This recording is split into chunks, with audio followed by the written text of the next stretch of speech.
ಸರ್ಕಾರದ ಗೊಬ್ಬರ ಕಾಳಸಂತೆಯಲ್ಲಿ ಮಾರಾಟ ಮಾಡಲಾಗ್ತಾ ಇದ್ದು, ಈ ಕುರಿತು ವಿಧಾನಸಭೆ ಅಧಿವೇಶನದಲ್ಲಿ ಮಾತನಾಡ್ತೀನಿ ಅಂತ ಹೇಳಿ ಧಾರವಾಡದಲ್ಲಿ ಶಾಸಕರಾದ ಅರವಿಂದ್ ಬೆಲ್ಲದ್ ಅವರು ಹೇಳಿದ್ದಾರೆ. ನಗರದಲ್ಲಿ ಸುದ್ದಿಗಾರರೊಂದಿಗೆ ಮಾತನಾಡಿದಂತಹ ಅವರು, ಸೋಮವಾರದಿಂದ ವಿಧಾನಸಭೆ ಅಧಿವೇಶನ ಆರಂಭ ಆಗ್ತಾ ಇದ್ದು, ಆರ್ಸಿಬಿ ಕಾಲ್ತುಳಿತ, ಒಳ ಮೀಸಲಾತಿ, ಗ್ಯಾರಂಟಿಗಳು ಸರಿಯಾಗಿ ಮುಟ್ಟಿಸ್ತಾ ಇಲ್ಲ ಹಾಗೂ ರೈತರ ಗೊಬ್ಬರದ ಅನ್ಯಾಯದ ಕುರಿತು ಸದನದಲ್ಲಿ ಮಾತನಾಡ್ತೇನೆ ಅಂತ ಹೇಳಿ ಶಾಸಕರಾದ ಅರವಿಂದ್ ಬೆಲ್ಲದ್ ಅವರು ಹೇಳಿದ್ದಾರೆ.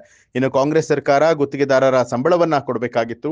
ಹಿಂದಿನ ಸರ್ಕಾರದ ಕೆಲಸ ಈ ಸರ್ಕಾರದಲ್ಲಿ ಮುಂದುವರಿತಾ ಇದೆ. ಹಿಂದಿನ ಸರ್ಕಾರ ಮಾಡದೇ ಇರುವಂತಹ ಪೇಮೆಂಟ್ ಅನ್ನ ಈ ಸರ್ಕಾರ ಮಾಡಬೇಕು. ಇವರು ಕೂಡ ಮುಂದೆ ಸರ್ಕಾರ ಬಿಟ್ಟು ಹೋಗ್ಬೇಕಾದ್ರೆ ಪೇಮೆಂಟ್ ಬಿಟ್ಟೇ ಹೋಗ್ತಾರೆ. ಅದನ್ನ ಮುಂದಿನ ಸರ್ಕಾರ ಕೊಡಬೇಕಾಗತ್ತೆ. ಹಿಂದೆ ಇವರು ಕೂಡ ಸಾವಿರಾರು ಕೋಟಿ ಬಾಕಿ ಇಟ್ಟಿದ್ರು. ಅದನ್ನ ನಾವು ಕೊಟ್ಟಿದ್ದೇವೆ. ಇದರಲ್ಲಿ ಏನು ಹೊಸದೇನಲ್ಲ, ಇದು ಕಂಟಿನ್ಯೂ ಇರುತ್ತೆ ಅಂತ ಹೇಳಿ ಶಾಸಕರಾದ ಅರವಿಂದ್ ಬೆಲ್ಲದ್ ಅವರು ಹೇಳಿದ್ದಾರೆ. ಭಾಳಷ್ಟು ವಿಷಯಗಳದಾವೆ ನಮಗೀಗ.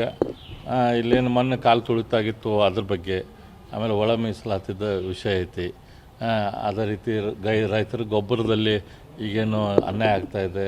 ಕೇಂದ್ರ ಸರ್ಕಾರದಿಂದ ಬಂದಂಥ ಗೊಬ್ಬರ ಅವರು ಡಿಸ್ಟ್ರಿಬ್ಯೂಷನ್ ಮಾಡೋಕತ್ತಿಲ್ಲ, ಸರಿಯಾಗಿ ಕಾಳಸಂತೆಯಲ್ಲಿ ಮಾರಾಕತ್ತಾರ. ಈ ವಿಷಯಗಳ ಬಗ್ಗೆ ಕಾಂಟ್ರಾಕ್ಟರ್ಗಳು ಪೇಮೆಂಟ್ ಆಗಿಲ್ಲ, ಗ್ಯಾರಂಟಿ ಇದು ಸರಿಯಾಗಿ ಮುಟ್ಟಿಸ್ತಾ ಇಲ್ಲ.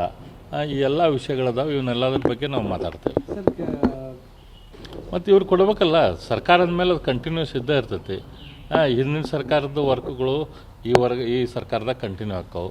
ಹಿಂದೆ ಸರ್ಕಾರ ಮಾಡಿದಂಥ ಪೇಮೆಂಟ್ ಈ ಸರ್ಕಾರ ಮಾಡಬೇಕಾಕೈತಿ. ಮತ್ತು ಇವ್ರದ್ದು ಟರ್ಮ್ ಮುಗಿದ ಮೇಲೆ ಹೋಗ್ಬೇಕಾದ್ರೆ ಇವ್ರಾದ್ರೂ ಸತಿ ಏನು ಮುಂದಿನ ಸರ್ಕಾರಕ್ಕೆ ಪೇಮೆಂಟ್ ಬಿಟ್ಟ ಹೋಗಿರ್ತಾರೆ, ಮುಂದಿನ ಸರ್ಕಾರ ಕೊಡಬೇಕಾಕೈತಿ. ಹಿಂದೆ ನಮ್ಮ ಸರ್ಕಾರ ಬಂದಾಗ ಕೂಡ ಇದೇ ಕಾಂಗ್ರೆಸ್ ಸರ್ಕಾರದ ಸಾವಿರಾರು ಕೋಟಿ ದುಡ್ಡು ಬಾಕಿ ಇಟ್ಟು ಹೋಗಿದ್ರು. ಅದನ್ನು ನಾವು ಕ್ಲಿಯರ್ ಮಾಡಿದ್ದೀವಿ. ಅದ್ರಾಗ ಏನು ಹೊಸಾಗಿರ್ತೈತಿ, ಸರ್ಕಾರ ಅಂದಮೇಲೆ ಅದು ಕಂಟಿನ್ಯೂಸ್ ಇರೋದು. ಹಾಗಾಗಿ ಈ ರೀತಿ ಕಂಟಿನ್ಯೂಸ್ ಬಿಲ್ ಇದ್ದೇ ಇರ್ತಾವೆ. ನ್ಯೂಸ್ ಅಲರ್ಟ್ ನಿಮ್ಮಿಂದ ನಿಮಗಾಗಿ.